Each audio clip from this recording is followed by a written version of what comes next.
Power isn't always the loudest voice in the room. Sometimes it's the quiet man everyone underestimates. The morning air outside the Jefferson County Courthouse in Birmingham, Alabama carried that familiar blend of humidity and tension that clung to government buildings across the country, the kind of place where lives could change with a single sentence spoken beneath fluorescent lights. People moved through the metal detectors in slow lines, lawyers adjusting their ties, clerks carrying folders thick with paperwork, and officers standing with their hands resting near their belts as if the building itself belonged to them. Inside courtroom 4B, the benches were already filling. The soft shuffle of shoes across the tile floor mixed with the low hum of conversation as spectators waited for the next hearing to begin. At first glance, nothing about the room seemed unusual. A judge's bench stood tall at the front, the American flag hanging beside it, and rows of polished wooden seats reflected the pale glow from overhead lights. But near the center aisle stood a man who seemed strangely unaffected by the restless energy around him. His name was Malik Jefferson. 6 feet 2 inches tall, broad-shouldered but calm in his posture. He wore a simple charcoal gray suit that looked almost too plain for the attention it quietly commanded. His hands rested loosely at his sides, and his expression carried the steady composure of someone who had spent years learning that the loudest reaction was rarely the strongest one. Most people in the courtroom didn't know who he was. To them, he was just another black man waiting to be called forward, another face in a system that had seen thousands pass through its doors. But the truth about Malik Jefferson ran far deeper than the assumptions whispering through the room. Because Malik wasn't just a witness. He wasn't just another name on a docket sheet. He was a decorated United States Navy SEAL, a man who had spent more than a decade serving in some of the most demanding environments on Earth, from desert operations overseas to classified missions most people would never hear about.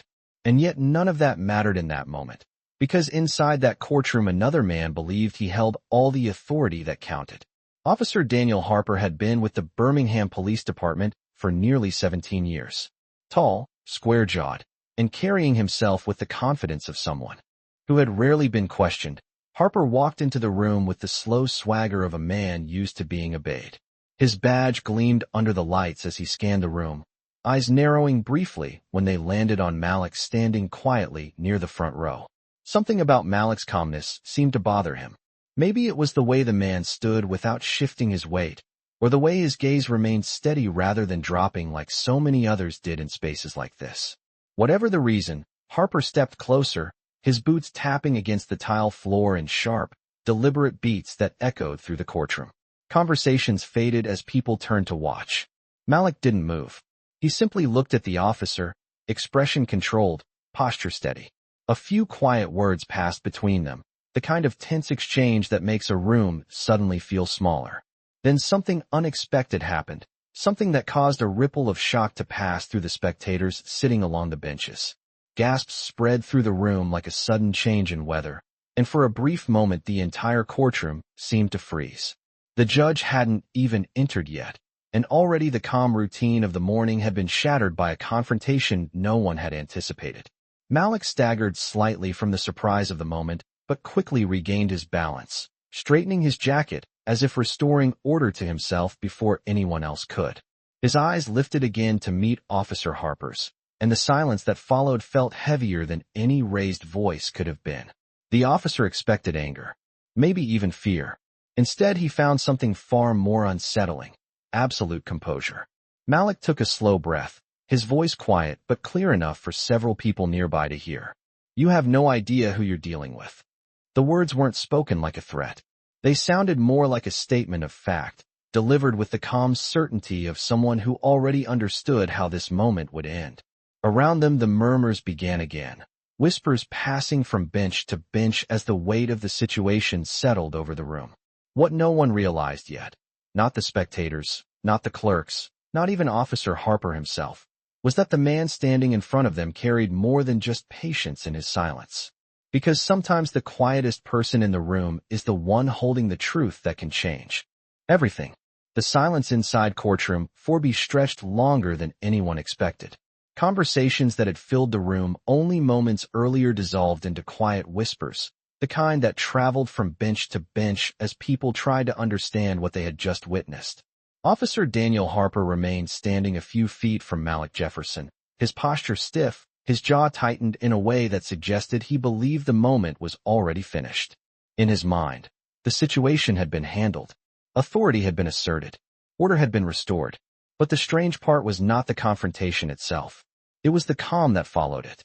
Malik Jefferson did not raise his voice. He did not argue.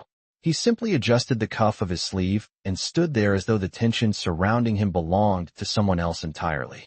The overhead lights buzzed softly above the courtroom, casting pale reflections across the polished wooden benches. A clerk near the front table shuffled through a stack of documents, trying to appear focused on paperwork while clearly listening to every word being exchanged. The courtroom door opened briefly as a pair of attorneys stepped inside, their conversation stopping the moment they sensed the charged atmosphere in the room. Something had happened. Everyone could feel it. Officer Harper folded his arms across his chest and let out a short breath through his nose. To him, the quiet confidence standing in front of him looked less like composure and more like defiance. He had seen that look before in people who thought the rules did not apply to them. The badge on his uniform had spent nearly 2 decades correcting that assumption. 17 years in law enforcement had taught him one thing above all else: control the moment before the moment controls you. And right now, he intended to do exactly that. His voice carried just enough volume for the nearby benches to hear when he spoke again. He questioned Malik in a tone that sounded less like curiosity and more like a challenge, as though the entire room had suddenly become an audience for a performance of authority. Malik listened without interrupting. His eyes remained steady, his expression unchanged. If the situation had unsettled him, it did not show. Instead, he answered with the same measured calm that had filled the room moments earlier. Each word came slowly, clearly, as though he understood something the rest of the courtroom had not yet realized. That calm only deepened the unease spreading through the spectators. One woman sitting along the second row leaned closer to the man beside her and whispered quietly, asking if anyone knew who the man in the gray suit was. The man shook his head, but his eyes remained fixed on Malik as though studying him for answers. Because there was something about the way Malik Jefferson carried himself that did not match the assumptions forming around him. It was not arrogance. It was not fear. It was something else entirely. A kind of discipline that does not come from ordinary experience. Outside the tall courthouse windows, the Alabama sun had begun climbing higher into the morning sky, sending thin beams of light across the courtroom floor. Dust particles drifted slowly through the air like tiny signals of the stillness settling over the room. Somewhere in the hallway beyond the door, the faint sound of footsteps echoed against the marble walls as court staff prepared for the judge's arrival. Inside the room, however, time seemed to move differently. Officer Harper took a step closer, clearly expecting the man in front of him to back down. Instead, Malik remained exactly where he stood. The distance between them did not change. The air in the room felt heavier with every passing second. And then something subtle happened that only a few people noticed. A tall man in a dark blue suit had entered quietly through the back door of the courtroom. He did not speak. He did not interrupt.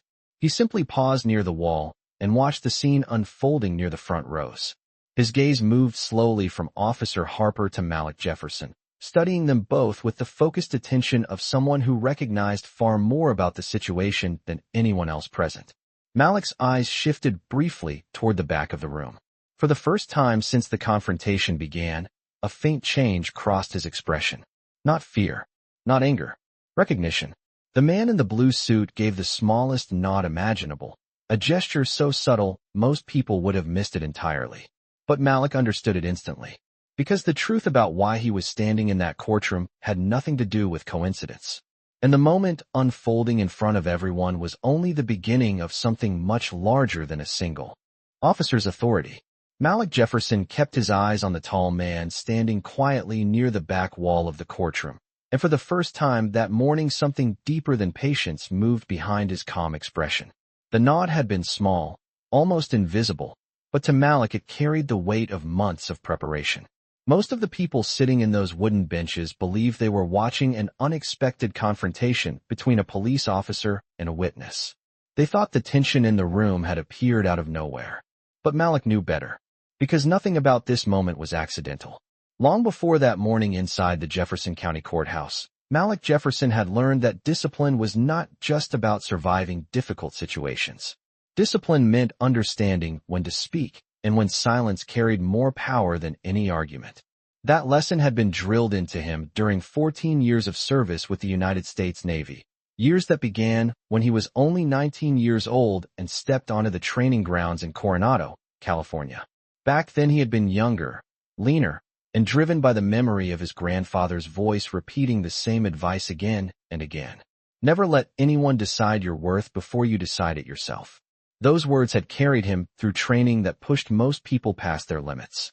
Endless miles of running along the Pacific shoreline before sunrise. Freezing water that tested both strength and patience. Long nights where exhaustion blurred the line between determination and doubt. The men who survived that training learned something important about themselves. Real strength was quiet. Real control came from knowing that the loudest reaction often belonged to the person who had already lost control of the moment. That discipline had followed Malik through every mission he completed afterward. Classified operations in distant deserts. Maritime deployments that required absolute precision. Years of responsibility where mistakes could cost far more than reputation. Yet despite all of that experience, Malik had returned home to the United States with a different understanding of conflict. Because sometimes the hardest battles were not fought overseas. Sometimes they happened in ordinary places where people assumed they already understood who held authority. Inside the courtroom, the whispers had begun to grow louder again as spectators continued to watch the silent standoff between Malik and Officer Daniel Harper. Harper shifted his stance slightly, his shoulders squared with the confidence of someone who believed the badge on his uniform settled every question before it was even asked. He looked at Malik as though waiting for the man to explain himself, to justify his presence, to respond in the way most people eventually did when confronted with authority inside a courtroom. But Malik did not offer any explanation. Instead, his attention moved slowly across the room, taking in the details the same way he had been trained to observe every environment he entered. The placement of the benches, the position of the security officers near the door, the stack of files resting on the clerk's desk near the front of the room, even the subtle reactions of the people watching from the gallery. Every detail mattered, because Malik Jefferson had not come to that courthouse by accident. Officially, he had been scheduled to appear as a supporting witness in a routine hearing connected to a disputed arrest. That was the explanation listed on the court documents. That was the version of events the public would see if they looked up the docket online. But the truth behind his presence ran much deeper than a simple courtroom appearance. For the past 6 months, Malik had been working quietly alongside a small federal oversight group reviewing a pattern of complaints that had begun surfacing inside the Birmingham Police Department. At first, the reports looked ordinary. Minor allegations, procedural concerns, questions about how certain cases had been handled. But the deeper investigators looked, the more unusual the pattern became. Complaints that disappeared before they reached formal review. Evidence records that did not match the statements written in official reports. Testimonies that seemed to change once certain officers became involved in a case. One name appeared repeatedly inside those files. Officer Daniel Harper. The same officer now standing a few feet away from Malik in the center of the courtroom. The man near the back wall in the blue suit was part of that investigation. His name was Samuel Grant, a federal compliance observer assigned quietly to monitor the proceedings that morning. To everyone else, he looked like just another attorney observing a hearing. But the nod he had given Malik moments earlier confirmed something important. The situation unfolding in courtroom 4B had just moved far beyond a routine courtroom disagreement. And as Officer Harper prepared to speak again, completely unaware of how closely he was being watched, Malik Jefferson understood that the quiet moment everyone believed was ending was actually the beginning of the truth revealing itself. Officer Daniel Harper did not know that his name had appeared in dozens of quiet reports over the past 6 months, and he certainly did not know that the man standing calmly in front of him had already read many of those reports line by line. To Harper, this moment still looked simple. A courtroom, a witness who had stepped out of line, an officer restoring order before the judge even entered the room. That was the story he believed everyone around him was seeing.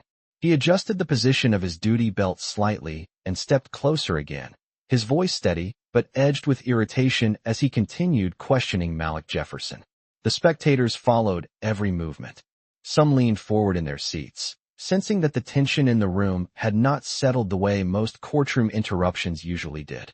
The clerk at the front desk stopped turning pages entirely now, her eyes fixed on the exchange taking place just a few feet away. Malik remained still. The composure he carried was not forced. It was practiced, the kind of patience that came from years of learning how quickly situations could spiral when pride replaced discipline. His hands stayed relaxed at his sides, and when he spoke his tone was calm enough that several people in the gallery strained slightly to hear him.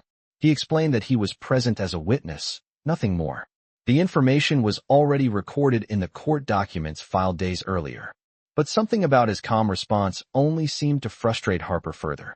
The officer glanced briefly around the courtroom, as if searching for support in the silent crowd watching the exchange. Authority, after all, depended on perception, and Harper had built his reputation on the idea that his presence alone was enough to settle a room. Yet something about Malik Jefferson disrupted that expectation. It was not the man's words. It was the absence of fear behind them. Harper had encountered resistance before, but resistance usually arrived with raised voices or defensive explanations. Malik offered neither. He simply stood there, listening, answering only what needed to be answered. Near the back of the courtroom, Samuel Grant remained still against the wall. His eyes moved slowly between the officer and the man in the gray suit, taking in every detail of the interaction. In his hand, he held a slim leather folder that looked like the kind attorneys carried into hearings every day. Inside that folder, however, were notes that had taken months to compile. Internal complaint numbers, archived disciplinary records, statements from former officers who had quietly left the department after conflicts that were never fully explained. The pattern in those documents had drawn federal attention for one reason. Too many incidents seemed to follow the same outline. Moments where authority had been used not simply to maintain order, but to test how far control could be pushed before someone questioned it. That was why Grant had been sent to observe the hearing that morning. And that was why Malik Jefferson had agreed to appear. Because sometimes the clearest picture of a problem only appears when no one realizes they are being watched. The courthouse clock above the judge's bench ticked softly, each second marking how long the silence between Harper and Malik continued to stretch. A faint murmur rose again among the spectators as the realization spread that the judge was about to enter the courtroom at any moment. Normally, that arrival would have ended any disagreement instantly. Yet neither man had stepped away. Harper straightened his shoulders once more, clearly determined to assert control before the judge walked through the door. His voice rose slightly as he asked Malik another question, the tone carrying the unmistakable edge of someone who believed the situation was slipping from his grasp. Malik listened again without interrupting. Then he spoke in the same measured voice he had used from the beginning. His explanation was simple. His name was listed on the witness schedule. His presence had been approved by the court, and he had no intention of leaving the room where he had been instructed to stand. The clarity of the answer hung in the air like a quiet challenge to the tension building around them. Across the courtroom, Samuel Grant lowered his eyes briefly to the notes inside his folder, making a small mark beside the time written on the page. Because what had just happened was exactly the kind of moment investigators watched for. Not a dramatic outburst, not a loud confrontation. Just a simple situation where authority had been given the opportunity to reveal how it would respond when no one believed anyone important was watching. The tension inside courtroom 4B did not fade after Malik Jefferson finished speaking. Instead, it settled into the room like a slow-moving storm cloud that no one could quite explain, but everyone could feel. Officer Daniel Harper stood still for a moment, his expression tightening, as if the simple clarity of Malik's answer had disrupted the response he expected. In his 17 years wearing the badge of the Birmingham Police Department, he had rarely encountered someone who responded with such steady calm in a situation like this. Most people eventually raised their voices. Some became defensive. Others apologized simply to end the confrontation. But Malik Jefferson did none of those things. He remained exactly where he had been standing from the beginning, shoulders relaxed, eyes steady, as though the entire exchange unfolding around him had already been measured and understood. The spectators noticed the difference as well. A man seated near the back of the gallery leaned forward slightly and folded his hands together, watching the officer and the witness the way someone watches the opening move in a chess match. Two college students sitting near the aisle whispered quietly to each other, trying to understand why the man in the gray suit appeared so completely unbothered by the attention now fixed on him. Even the security officer posted near the door shifted his stance, his gaze moving back and forth between Harper and Malik as though sensing that something about the situation had quietly changed. Officer Harper cleared his throat and straightened his shoulders again, determined to regain the momentum of the moment before it slipped further away. The badge on his chest caught the light as he stepped slightly closer, his voice carrying just enough volume to remind the room that he still believed he was in charge of the situation. He repeated his earlier demand with more emphasis this time, insisting that Malik step aside until the judge arrived. The words were not shouted. They did not need to be. Authority inside a courtroom often lived in tone rather than volume. But Malik did not step aside. He listened carefully, giving the officer his full attention before answering again with the same calm clarity. The court schedule listed him as a witness. The clerk had already confirmed his presence earlier that morning. He would remain exactly where he had been instructed to stand. The response was polite, respectful, and completely unmovable.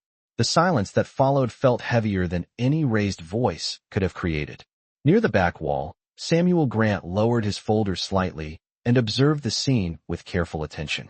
Moments like this revealed more about a person than any written report ever could. Investigators could read complaints and review records for months, but the real measure of character often appeared when someone believed they were standing unchallenged in a public space. Grant glanced briefly at the notes he had been compiling for weeks. Each entry recorded the same pattern in different words. Situations where Officer Daniel Harper had been accused of pushing his authority beyond what the situation required. Moments where minor encounters escalated simply because someone refused to react the way he expected. None of those incidents had resulted in formal discipline. Each one had ended quietly, buried beneath paperwork and procedural explanations. Until now. Because today the situation unfolding inside courtroom 4B was not disappearing quietly into a stack of closed files. Malik Jefferson looked toward the judge's bench for a moment, aware that the hearing would begin soon. The clock above the courtroom doors showed that only a few minutes remained before the judge entered. Around the room, people began settling back into their seats, unsure whether the moment they had just witnessed was truly over or only paused. Malik took a slow breath and adjusted the sleeve of his suit jacket once more. Across from him, Officer Harper shifted his weight again, clearly frustrated by the man's refusal to respond with anything other than calm composure. But what Harper still did not realize was that the calm he was facing was not just patience. It was preparation. Because for Malik Jefferson, the morning inside that courtroom had never been about proving who belonged in the room. It had been about revealing something far more important. And the moment that revelation would begin was now only minutes away. The courtroom clock ticked past another minute, and the quiet tension that had filled the room slowly began to shift into something heavier, something that felt less like an argument and more like the calm before a truth that no one yet understood. Officer Daniel Harper believed he had already seen everything the moment had to offer. In his mind, the situation was simple. A man had refused to move when asked. Authority had been challenged. The next step, he assumed, would be the arrival of the judge, a quick instruction to settle down, and the entire moment would disappear into the routine rhythm of courtroom proceedings. But Malik Jefferson knew that the rhythm of this morning had never been routine. He had spent months preparing for a moment exactly like this one, though he had never known the precise form it would take. When the Federal Oversight Group first approached him half a year earlier, the request had been straightforward. They needed someone with discipline, someone capable of remaining calm under scrutiny, someone who understood how to observe without escalating a situation unnecessarily. Malik had listened carefully during that meeting inside a quiet federal office building in Atlanta, Georgia. The investigators had laid out the situation piece by piece. Over the past 2 years, a series of complaints had surfaced involving procedural decisions inside the Birmingham Police Department. None of them alone seemed severe enough to draw national attention. A questionable stop here. A missing report there. A disciplinary review that closed without explanation. But when those reports were examined together, the pattern became difficult to ignore. The same officer's name appeared again and again in files that seemed to disappear just as quickly as they surfaced. Officer Daniel Harper. The investigators were not looking for a confrontation. They were looking for observation. They wanted to see how authority behaved when it believed no one important was watching.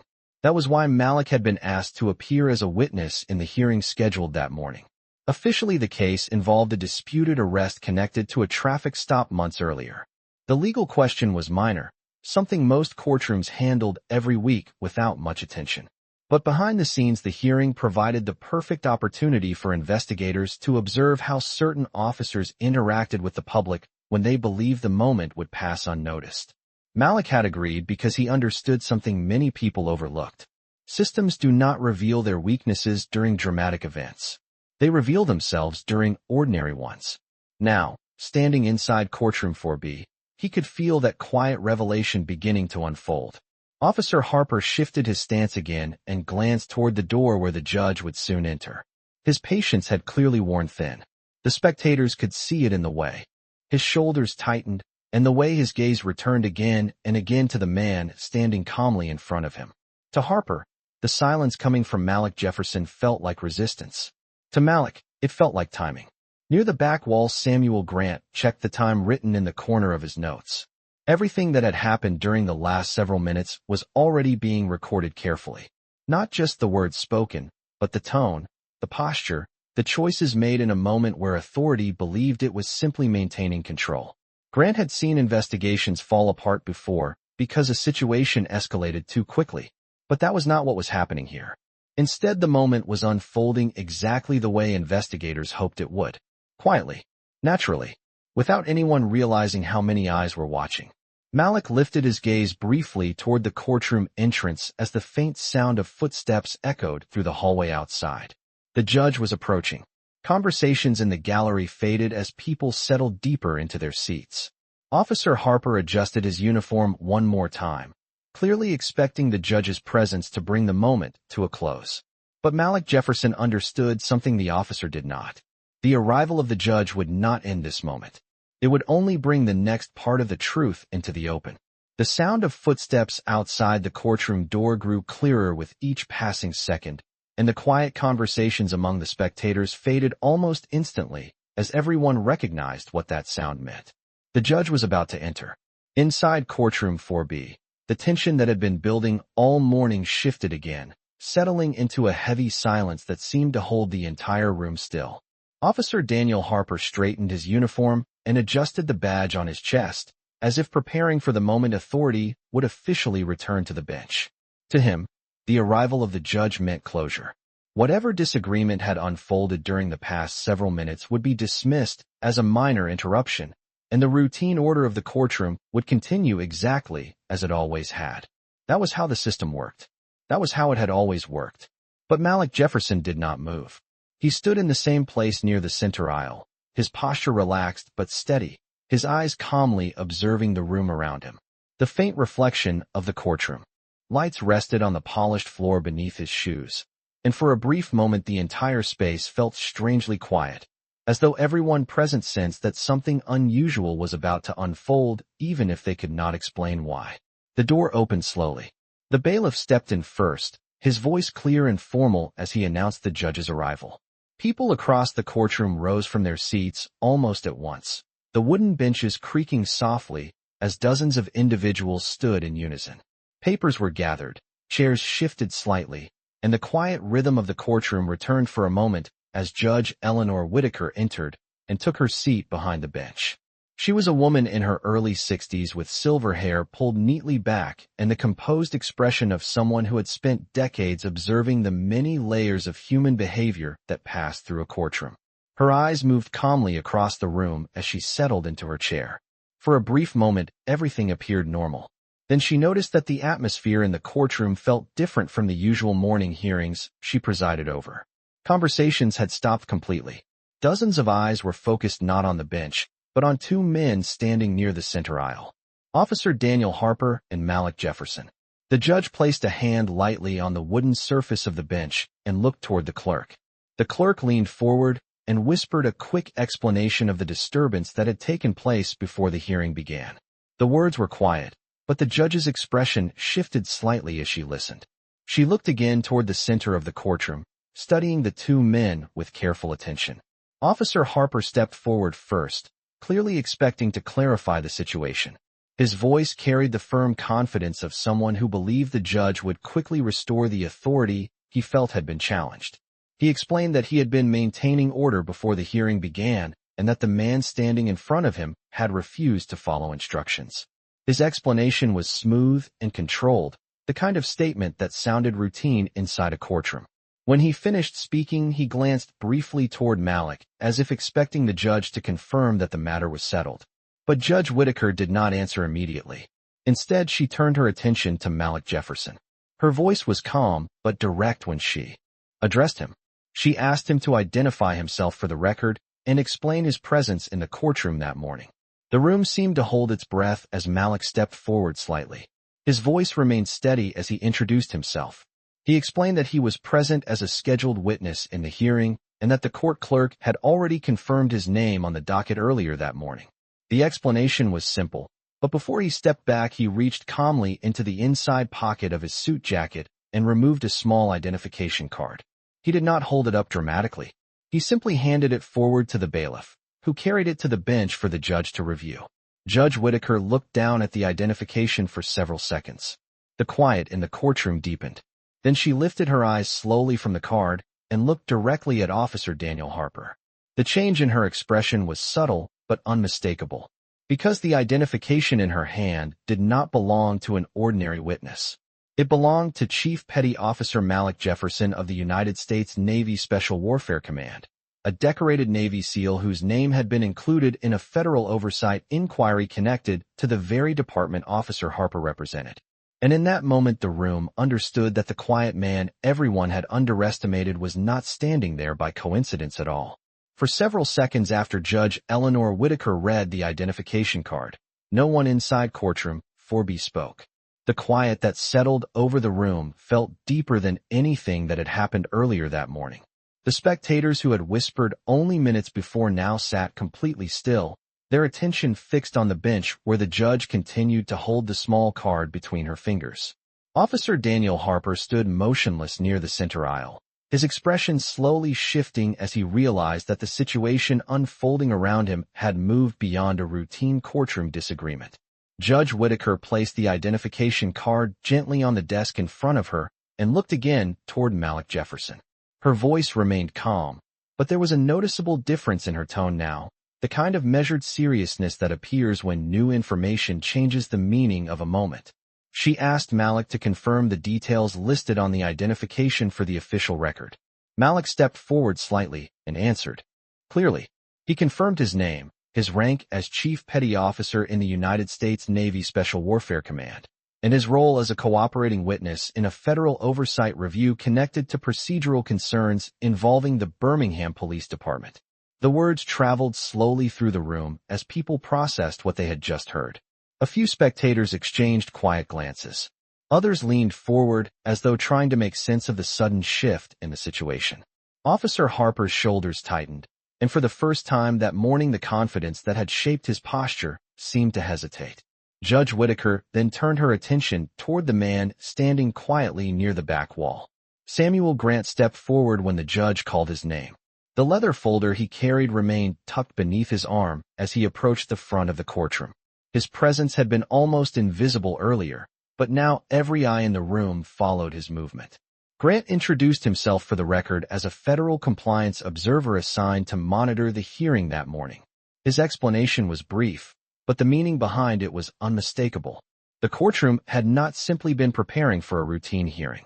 It had also been the setting for an ongoing federal review of departmental conduct. The judge listened carefully as Grant confirmed that Chief Petty Officer Jefferson had been asked to attend the hearing as part of that review. The purpose was not confrontation, he explained. It was observation. Investigators had been documenting patterns of procedural concerns that required independent oversight. This hearing had provided an opportunity to observe how authority functioned in real time during an ordinary court proceeding. The quiet explanation carried a weight that everyone present could feel, because what had unfolded earlier that morning was no longer just a disagreement between an officer and a witness.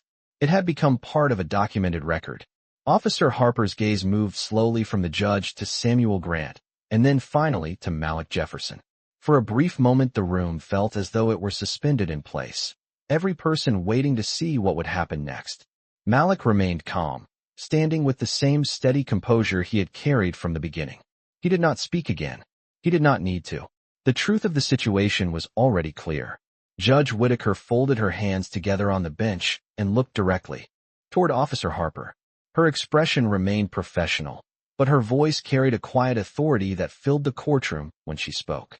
She explained that the hearing scheduled for that morning would proceed as planned, but she also noted that the events which had occurred before the session began would be formally documented as part of the federal oversight review already in progress. No accusations were spoken in that moment. No dramatic declarations were made. Yet the meaning behind her words was unmistakable. The system that Officer Harper had believed would quietly close around the situation was now doing something very different. It was opening the record instead. And as the courtroom slowly settled back into order, one truth had already become impossible to ignore. The calm man who had been underestimated only minutes earlier had not raised his voice, had not demanded attention, and had not needed to prove anything through confrontation. He had simply stood still long enough for the truth to reveal itself. The courtroom slowly returned to motion after Judge Eleanor Whitaker finished speaking, yet the atmosphere inside courtroom 4B had changed in a way that everyone present could feel. What had begun as an ordinary morning hearing now carried a quiet weight that lingered in the air like a lesson unfolding in real time. The clerk began organizing the case files on the desk again, the soft rustling of paper echoing faintly across the room. Attorneys returned to their seats. Spectators adjusted their posture as the routine rhythm of the courtroom resumed. But the people who had witnessed the exchange near the center aisle knew that something important had just happened. Officer Daniel Harper remained standing for a moment longer before stepping back toward the position he normally held during court proceedings. His posture was still straight, but the certainty that had shaped his earlier confidence had softened into something more cautious. Authority inside a courtroom often relied on perception, and the perception surrounding this moment had shifted in a way that could not easily be reversed. Malik Jefferson quietly returned to the place where the clerk had originally directed him to stand as a witness. He did not draw attention to himself. He did not speak again unless addressed. Instead, he folded his hands calmly in front of him and waited as the hearing officially began. To most observers, he appeared exactly the same as he had at the start of the morning, composed, quiet, and patient. Yet now the room understood something it had not recognized before. The calm that surrounded him was not uncertainty. It was discipline. Judge Whitaker reviewed the documents related to the scheduled hearing and began addressing the case that had brought everyone to the courthouse that morning. Her voice carried across the room with the steady authority that comes from years of experience presiding over complex situations.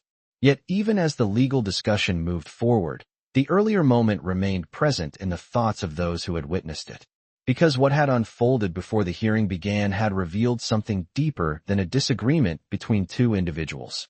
It had shown how easily assumptions can shape a moment before the full truth is understood. Near the back of the courtroom, Samuel Grant closed the leather folder that contained the notes he had been compiling throughout the morning. The pages inside now held a detailed record of everything that had taken place. Not dramatic accusations or emotional reactions, but something far more valuable in an investigation. A clear account of how authority behaved when it believed the situation was ordinary and unobserved. Grant stepped quietly toward the hallway outside the courtroom once the hearing was underway, careful not to interrupt the proceedings. His role that morning had never been to control the outcome. It had been to observe, and the events he had just witnessed would now become part of a broader review already underway within federal oversight offices. Malik remained focused on the hearing in front of him, yet his thoughts briefly returned to something his grandfather had once told him many years earlier. True strength does not rush to prove itself. It waits for the moment when the truth can stand on its own. That morning inside courtroom 4B, Malik Jefferson had not needed to raise his voice, challenge authority, or demand recognition. He had simply remained steady long enough for the facts to reveal themselves. Officer Harper, standing quietly across the room, had also learned something in that moment, though perhaps not in the way he expected when the morning began. Authority carries responsibility, and responsibility is measured not only by power but by judgment. As the hearing continued and the voices of attorneys filled the courtroom once again, the earlier tension slowly dissolved into the normal flow of legal discussion. Yet the lesson from that morning would remain with many of the people who had witnessed it, because sometimes the most powerful moment in a room does not belong to the loudest voice or the highest badge.